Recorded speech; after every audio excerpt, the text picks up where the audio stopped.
But look what he says in verse 32. So you should earnestly desire the most helpful gifts. But now, and this is how he ends it, let me show you a way of life that's best of all.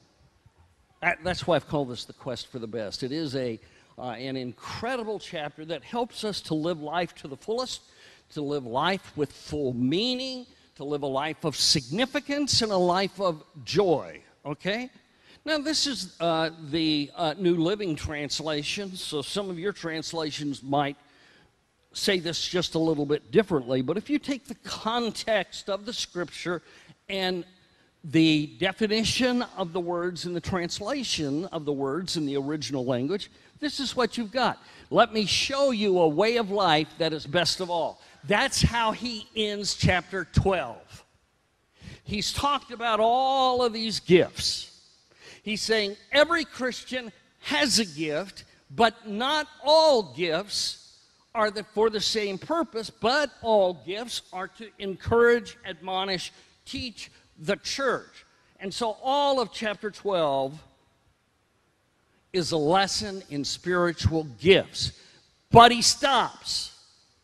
The last verse in that chapter is, I want to show you a way of life that's best of all. And then begins chapter 13. And that's our chapter that we're having this series on.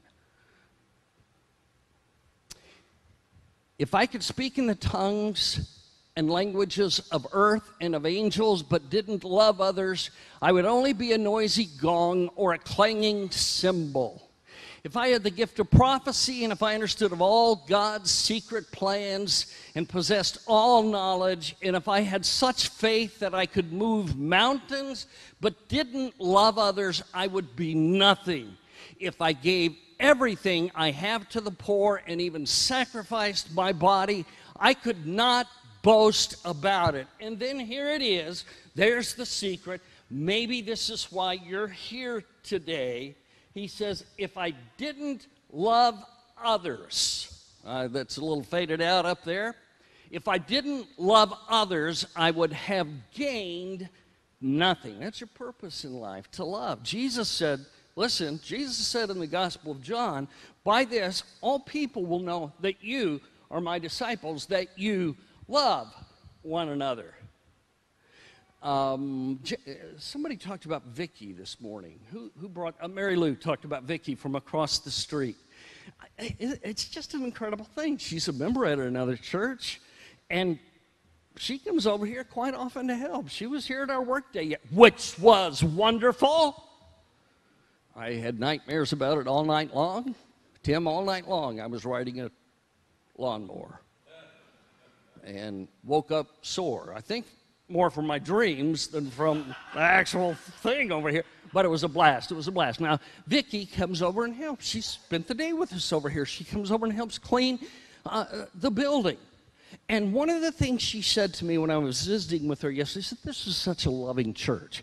That's proof. That's proof right there that we are a loving church. Now, can we do better? Yeah. Okay? Could we do worse? Yeah, hope not. But we can do better. 1 Corinthians 13:3, if I don't love others, no matter what other gifts I have, I may be the greatest faith healer in the world. I may be able to speak in tongues louder than everybody else. I may give all of my possessions away to help some missionary in India. I may do all of this, but if I'm not a loving person, it doesn't make a bit of difference. Period, exclamation point. Love is the key. I have seen people who speak in tongues who are as mean as a snake. Their tongue speaking doesn't mean that they're Christian. Let me tell you that. The Buddhists speak in tongues. I don't mean Japanese or Chinese. I mean, they speak in spiritual. The Hindus speak in tongues. The proof of your Christianity is your love.